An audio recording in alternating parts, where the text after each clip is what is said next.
Fala aí, eu sou o Rogério Júnior do Responde Aí. Hoje nós vamos bater um papo sobre forças em duas dimensões. Forças em duas dimensões. Dada uma força qualquer que está estendido num carrinho, a gente quer saber o efeito que essa força vai ter sobre o carro, na direção normal e na direção tangencial, por exemplo. Como que a gente faz isso? Vamos começar estudando a base. Forças em duas dimensões. As componentes e suas projeções. Dada uma força qualquer, como a gente tem aqui, em dois eixos retos. Eixos retos são eixos que fazem 90 graus entre si. A gente quer decompor essa força na direção horizontal e na direção vertical. O jeito certo de converter essa força é pegar o seu módulo, por exemplo, na horizontal, pegar o cosseno, a projeção dele, sobre o eixo x, multiplicado por esse izinho. O que é esse izinho? Izinho é o vetor unitário, ou seja, o vetor com módulo 1 na direção horizontal. E a gente tem também na componente vertical, que a gente pega um módulo dessa força, vezes o seno, vezes o j. Mas o que é o j? O j é o vetor unitário na direção y, na direção vertical. Um erro comum que acontece aqui é a gente pegar o vetor não pelo seu módulo, mas pelo vetor. O vetor multiplicado pelo seno e o vetor multiplicado pelo cosseno é diferente do módulo dele multiplicado pelo seno e o módulo multiplicado pelo cosseno. Então o jeito certo de fazer é este aqui. A gente também tem as componentes e projeções da força. Dada a força F, aqui em rosa, a gente tem a projeção dela num eixo qualquer. E o módulo da projeção dela vai ser o módulo dessa força multiplicado pelo cosseno que essa força faz com o ângulo. Ou seja, o módulo do vetor multiplicado pelo cosseno que o vetor faz com o eixo, e o ângulo sempre no sentido horário, no sentido do relógio. A gente tem componentes e projeções para eixos com qualquer angulação. Para isso, a gente usa a lei dos senos. Dado um triângulo A, B e C, relacionado com os ângulos alfa, beta e gama, a gente tem a lei dos senos, que é A sobre seno de alfa é igual a B seno de beta, que é igual a C seno de gama. A gente tem uma dica aqui para saber a lei dos senos, que é sempre dividir o lado pelo seno do ângulo que o ângulo está mirando. Ou seja, aqui a gente tem, por exemplo, o ângulo beta, ele está mirando B está mirando beta, ou seja, B sobre seno de beta.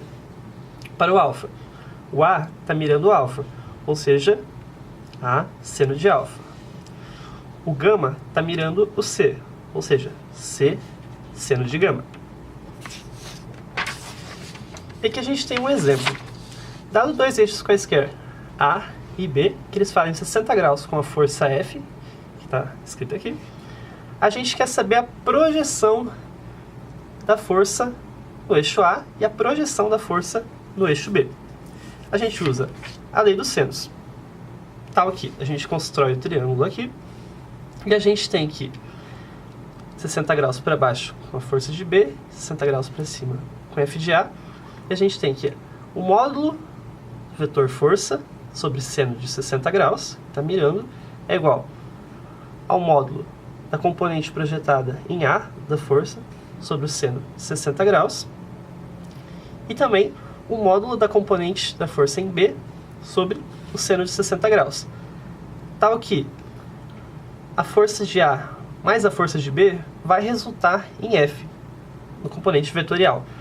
Já os seus módulos, eles não resultam em F. O módulo de F de A mais o módulo de F de B é diferente de F, mas sim os vetores somados resultam em F.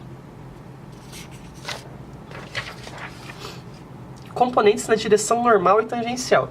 Por exemplo, aqui a gente tem um triângulo e a direção normal a ele é a direção que faz 90 graus com sua superfície, ou seja, é a direção aqui que está para fora. E a direção tangencial é a direção que escorrega no triângulo, que acompanha a sua superfície.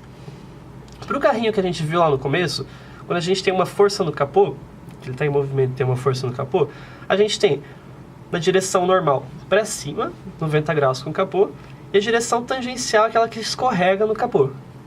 que é a f de t. Tal que a força F vai ser igual à soma de suas componentes, f de t mais f de n. Ou seja, a direção normal é sempre perpendicular à superfície e a direção tangencial escorrega junto à superfície, tangencia ela. Como escrever o vetor força através de sua linha de ação? Ou seja, a gente tem conhecido os pontos A e B uma força de módulo qualquer. A gente sabe que o ponto A, 2 e 2, e o ponto B, 3 e 4. Então a gente quer saber a dimensão de A e B. A gente pega o ponto final, que é o ponto B, 3 e 4, e subtrai o ponto inicial, que é 2 e 2. Logo a gente vai ter a dimensão desse vetor A e B, que vai ser igual a 1 e 2. O segundo passo é normalizar o vetor. O que é um vetor normal? O vetor normal é aquele que possui módulo 1. Por exemplo, o izinho é o vetor normal de x, o j é o vetor normal de y e o k é o vetor normal de z. Todos eles têm módulo 1 e apontam nas direções que eu falei.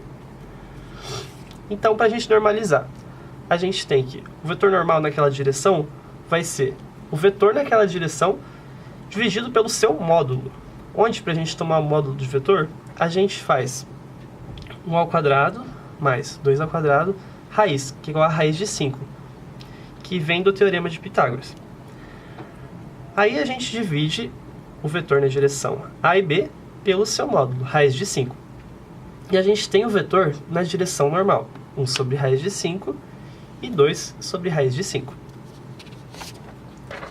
E como escrever uma força, um vetor força, através de sua linha de ação? Passo 3. Então logo a gente sabe que a força vai ser igual ao seu módulo multiplicado pelo vetor normalizado na direção AB. O vetor normalizado é aquele que a gente fez no passo 2, anteriormente. Então, se a gente tem uma força de, por exemplo, 5 kN, a gente multiplica esse módulo da força de 5 kN pela direção normalizada, ou seja, pela direção com módulo 1. E a gente vai ter esse vetor representado naquela direção A e B, como a gente queria.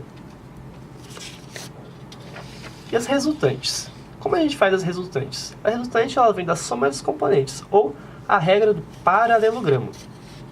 Por exemplo, dado FA e FB, a gente tem a resultante pela regra do paralelogramo. A gente expande F de A mais F de B, ou F de A mais F de B na resultante.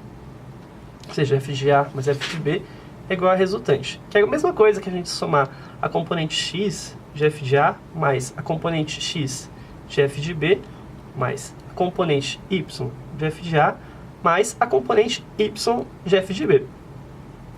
A resultante, então, o módulo dela vai ser a resultante ao quadrado, que vai ser igual ao módulo de F de A ao quadrado, mais o módulo de F de B ao quadrado, mais 2 vezes F de A vezes F de B, cosseno entre o ângulo entre A e B.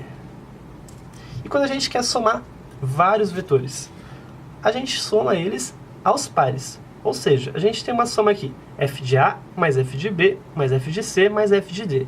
A gente soma primeiro F de A mais F de B, tendo a primeira resultante. Depois soma a primeira resultante mais o F de C, vai ter a segunda resultante. E a segunda resultante mais o F de D, que é a terceira resultante, que vai ser o vetor resultante. Isso equivale a aplicar várias vezes a regra do paralelogramo. E muito obrigado! Esse vídeo te ajudou? Responde aí!